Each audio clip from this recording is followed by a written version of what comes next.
Wow. For some reason the intro would not go. Let's do it again.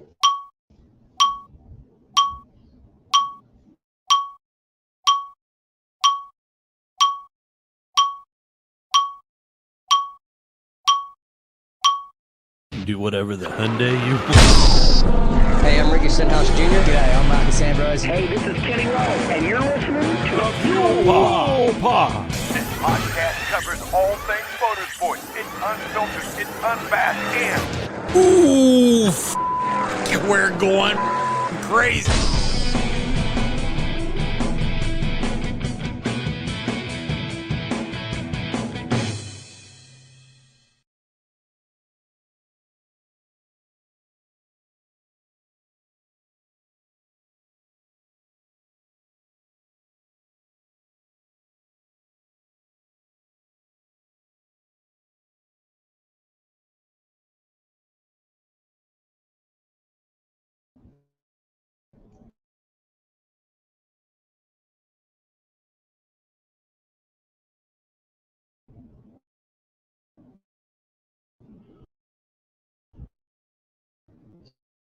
Sorry about that, folks. Got some weird interference this evening. Welcome back to the Fuel Pod. This is episode 56. Rules for most of the episodes. Anyway, it's going to be an interesting race this weekend. I'm looking forward to it. One of the quicker laps on the calendar. So you're looking at Farmer. You can correct me if I'm wrong in this, but I'm pretty sure like the record lap, at least in the past couple of years, is 107 something, maybe 106. So we'll see how they go this weekend.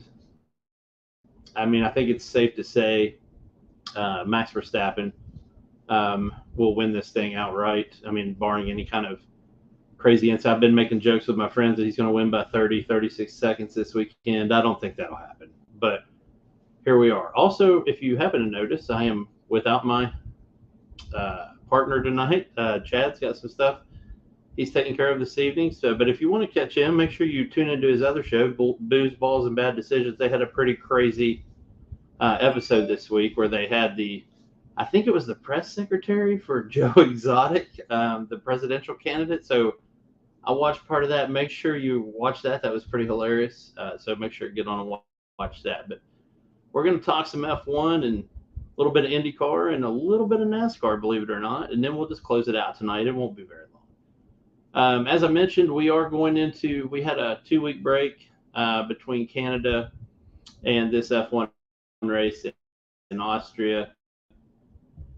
I don't really see any changes. I think Aston Martin will get a little bit closer this weekend. Lewis Hamilton and George Russell will also be up there, and you can't count Ferrari out. I mean, at least not in the first 20 or 30 laps, maybe later. But looking forward to seeing how well Ferrari can do as well. I've got some stuff writ from the paddock that I want to get to that's going to cover this, but we also need to talk about one thing. So we've reached a point in the season where if you're an F1 fan, you're starting to think about which drivers are going to lose their seat going into next season, or maybe even before the end of this one. And I've seen some other podcasts and some other shows, and they kind of had their take on which drivers are going to be out and what the likelihood of them being out.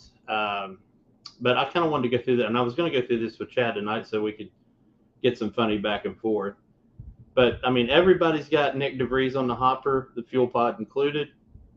And, personally with me, I think it's a definite. I think he's going to be out. And I think Liam Lawson is going to take his chair. I'm not the only one that's thinking that. But, I heard people talk about Danny Ricciardo, and I just don't think Danny Rick's a good fit at AlphaTauri. I just don't. But, yeah, Liam Lawson would be a good call there.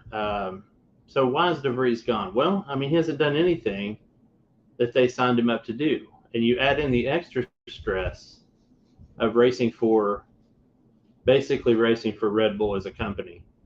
And Helmut Marko doesn't play around. So I know he likes DeVries, but at the end of the day, it's a business, and he has not performed. So I think he's definitely going to be out.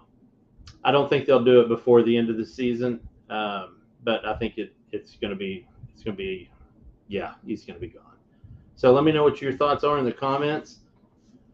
I actually haven't even got the comments going here, but I haven't. What? So get the F1 Farmer um, alien greeting of greetings and salutations. Another driver that's on the hopper, and if you're listening tonight, just make sure you throw it up on the comments and we can discuss it. Definitely. But another one I think that's on the hopper, and I hate it because he's an American driver, is Logan Sargent, and he's kind of in a weird spot. It's almost a catch-22. So they bring in this young talent, American driver Logan Sargent. Out of the gates, he kind of looked like he might, he's going to be decent. And then Albin has just absolutely killed it this year. I mean, Albin is, driving the wheels off of a car that shouldn't be up where it is. I mean, it's got some great straight line speed, but Albin is really doing a good job, and it's just making Logan look even worse than he's actually doing. So I think he's, what's the mix on whether he goes or not? I think there'll be another year. That's how I feel about it. Some of that will be political, I imagine, because they're going to say, well, they just kicked him out because he's an American. But I think he'll get one more year to try it out. And plus, another driver. Everybody brings up Lance Stroll, and I hate it. And no, he's not going anywhere. I know Lawrence Stroll is a I don't know what word you want to use there. He's a pretty strict business guy. I get it, but no way he's putting his son out. So, and Lance has had signs of hey, I'm pretty good this year, better than most. But I still think he's in a spot where he needs to perform, or I think other people are going to put pressure on Lawrence. And obviously Alonso is just, he's Fernando Alonso. It's it's kind of hard to live up and stand in that shadow. Yeah, that's true too, man. That's a fairly good point. I'll throw that up there too. But I'm not in agreement, and there's 2 or 3 guys. I know I heard Maddie and Tommy on P1 talking about Stroll, and they had good points that they made, obviously, but I don't think there's any chance of that really going down unless Lawrence leaves Formula One, and that's not happening either.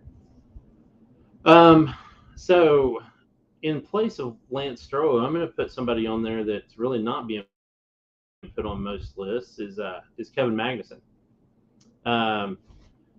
Kevin Magnussen, so they brought him back last year, and he came out of the gate hot. I think he got P5 at Bahrain, and then he kind of just slid into that middle of the road, Haas typical performance job. But they bring in Hulkenberg this year, and I feel like Hulkenberg is really trying. He doesn't always get the benefit of the doubt, but I think he's trying. K-Mag just seems like and I like K-Mag a lot, which makes it even sadder. But I think he's in a tough spot, and I think going into the off season, well, they're both in a tough spot, but I think K-Mag's in the tougher of the 2 spots. So let me know what your thoughts are on K-Mag staying or going. And then this last one's going to be controversial at best. Chaz, if you're watching, I'm sorry. But we have to be real. Checo. Is he going anywhere? Probably not. But, so we're looking at a guy that was fighting for the championship early in the season. Then I think he had a P12 and then like a P20, and then some crashes. That crashed in qualifying at Monaco. This is the 2nd year in a row. And I think he's really feeling the pressure. There's people talking about that the car is not a good fit for him right now in their current setup, which is crazy because Max is getting every bit of effort out of that car. Okay, thank God, man. I didn't want him coming across the road and smacking me in the face. But you also got Danny Rick. This is why I didn't bring up Danny Rick earlier for AlphaTauri. You've also got him sitting in the hopper. You had somebody, some media outlet asked Helmut Marko, would he be down for a mid-season driver change? And he was, in typical Helmut fashion, was like, yeah, sure. And they're testing Ricardo again. And if you're Checo, that's just like a giant albatross hanging around your neck, man, and it's going to bring you all the way down to the bottom. But he's going to have to find ways to overcome that and adapt and overcome and get through a race and come in. And it's not like I don't think they're asking for a lot. P5, but he should be P2 at least in that car. I mean, given how Max is performing, he should definitely end up in a P2 style position, and he's not. So anyway, that's my thoughts on silly season before silly season even starts. I think we'll probably hear something soon on the Red Bull front if this weekend doesn't go well. I mean, specifically since this is their home race. And while I've obviously only driven it virtually, Red Bull Ring is not a hard place to be successful if you've got a good car and you keep your wits about you. So if you don't keep your wits about you, you can get in some trouble. But, okay, that's a fairly good point, too. I mean, it's keeping with what he actually said. Farmer just said, I think Danny takes one season. He would be an amazing wingman for Max. And I agree with that. I think Danny's reached that age where it's kind of, hey, I know my role here, kind of thing. It's funny, I was watching that old indie movie, Driven, with Sylvester Stallone, who's playing like an aged IndyCar driver that they bring in to coach up a new kid. And it's obviously Danny Rick's not that old, but it's one of those situations where I think he comes in and he's a breath of fresh air. So,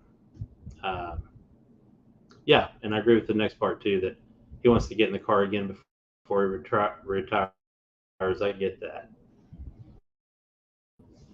So anyway, that's the Austrian GP coming up this weekend. I think the race time is for us is here in the Central Time Zone is 8 on Sunday. Make sure you get your butts up to bed, get some coffee, and we'll basically got a kind of a long weekend racing this weekend. Next event too. Okay, wow, just completely. I kicked myself out of there for a second. So hold on just a second. All right, Rip from the Paddock is where we take articles from the F1 website and we do not read them. We just look at the headline and just kind of go through them. So I picked a few out this week that we were supposed to talk about. Instead, I will be discussing them and seeing what you guys think. First off, Alpine secures $200 million from investors, and one of those investors was Ryan Reynolds, the actor Ryan Reynolds / Deadpool / Wrexham FC extraordinaire. I think he took his love for European football and is what bring it to Formula One. I think it's obviously a good transition. Lewis Hamilton was trying to go the other way with Serena Williams during the off season and get into football or soccer, depending on where you're from. Right now, it feels like, of course, I don't know how many other, big air quotes investors there are on this $200 million.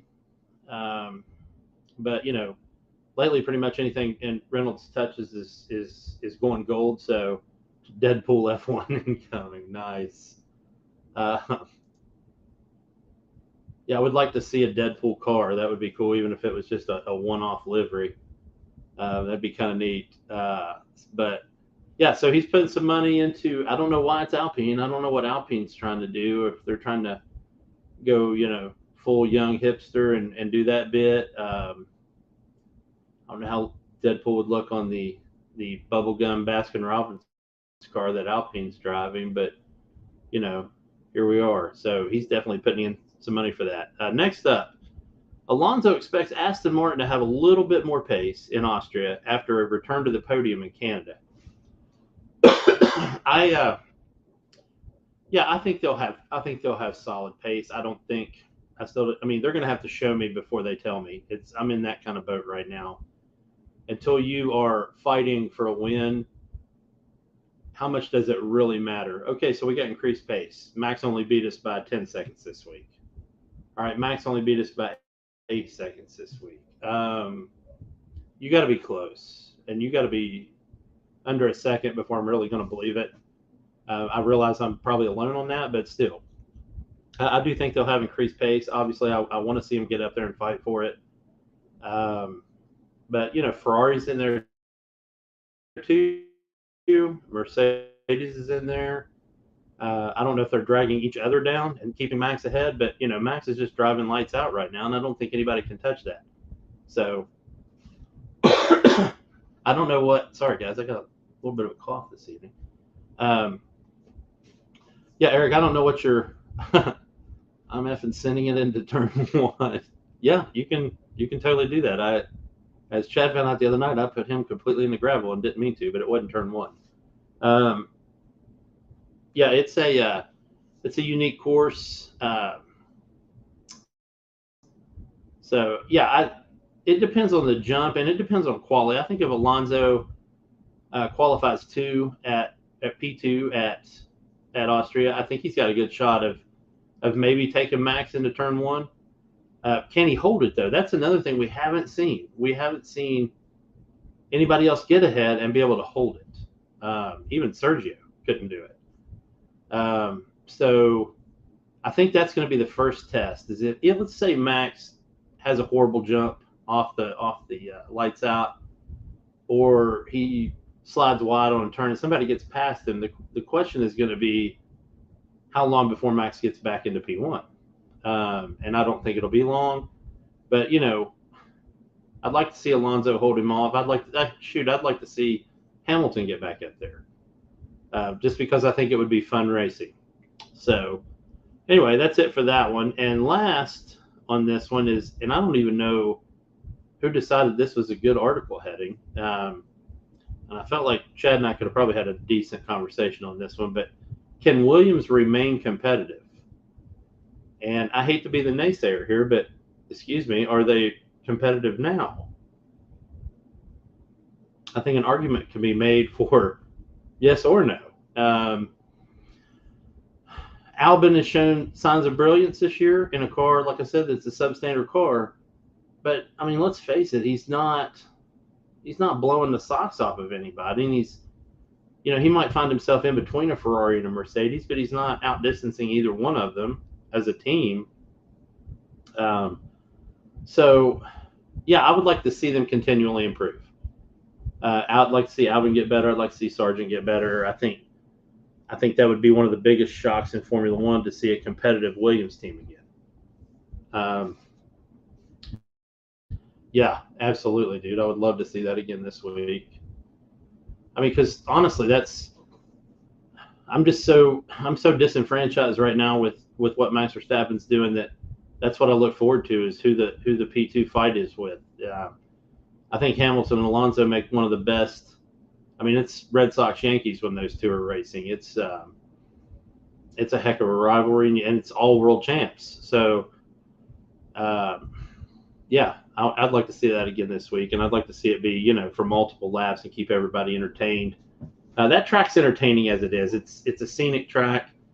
Again, it's short, so I think it's one of those things where we could have some really intense races. I know a lot of people that aren't huge Formula One fans. They might watch 4 or 5 races a year, and they all love the Red Bull Ring.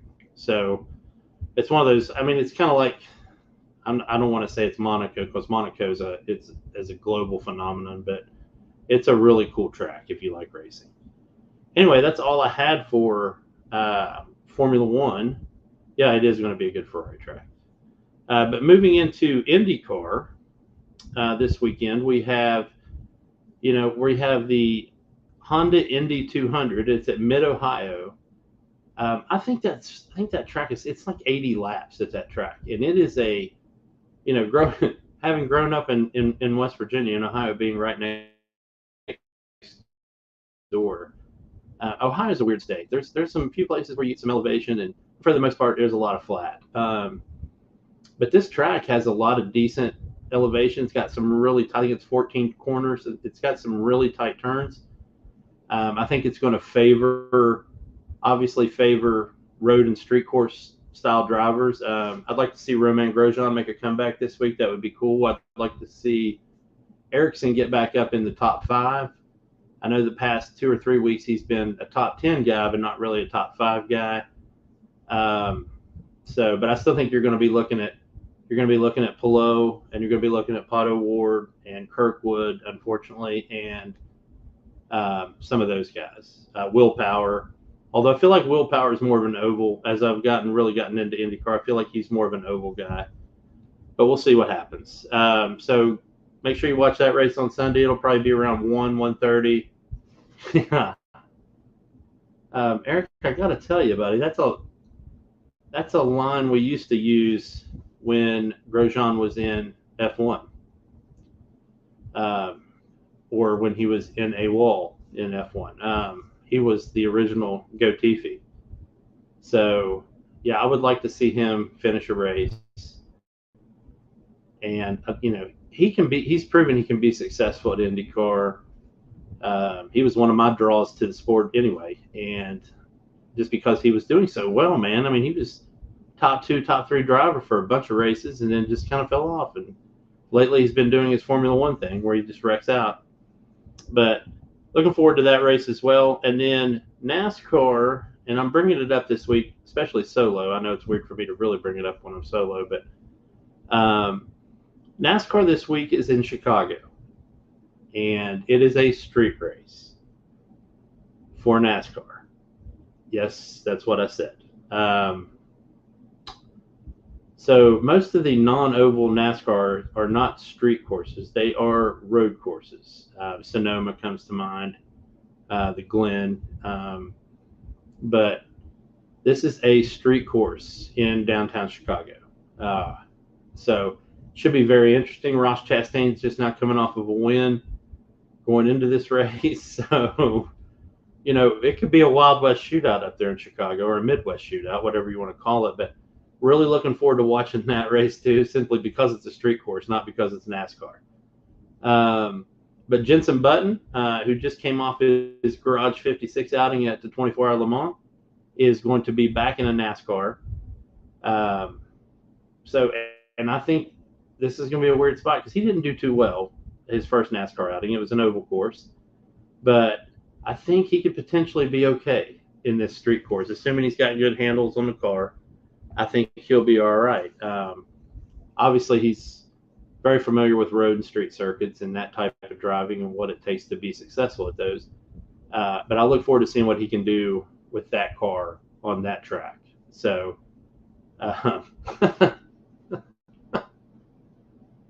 yeah. So, yeah, Eric says it's going to be a shit show, as Chad would say, and I'm just going to flat out say it because I do whatever the Hyundai I want.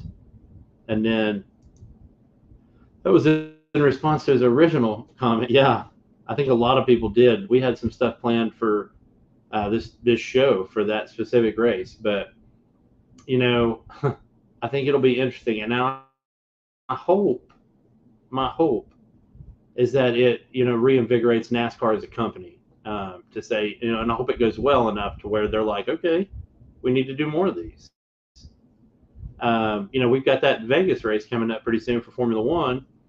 And, I wouldn't mind seeing NASCAR saying, hey, after you guys get done with that circuit, we wouldn't mind a run on it. So I would like to hope that is going to go well and that is not a complete and utter shit show, even though it very well could be. It could be complete carnage at turn 1. But NASCAR fans kind of like that too. So, that could definitely go either way. So leave your thoughts this week as you watch or listen to this show, or hit me up on Twitter at jneil729 or Chad at ChadH610. But that's definitely what we want to talk about. Last thing I have tonight, and this will be a short show tonight, is the Fuel Pod News.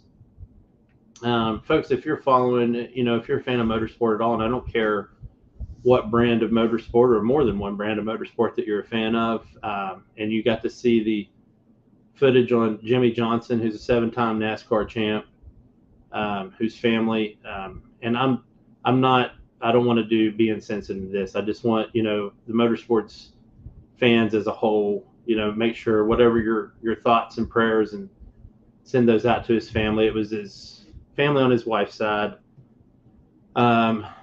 It's a pretty heinous incident. Just look it up. Just look up Jimmy Johnson tragedy on Google, and you'll see what happened. But obviously, he canceled. He was going to return to the track here at Chicago this weekend, and he's not going to be doing that now. But make sure you look up that news story and, send a shout out to his family, because he was an immense talent when he was at his peak, and still very much a part of a lot of different motorsports. I'm hoping he goes back to Goodwood this year, which is coming up next month, for the Festival of Speed. So looking forward to seeing that.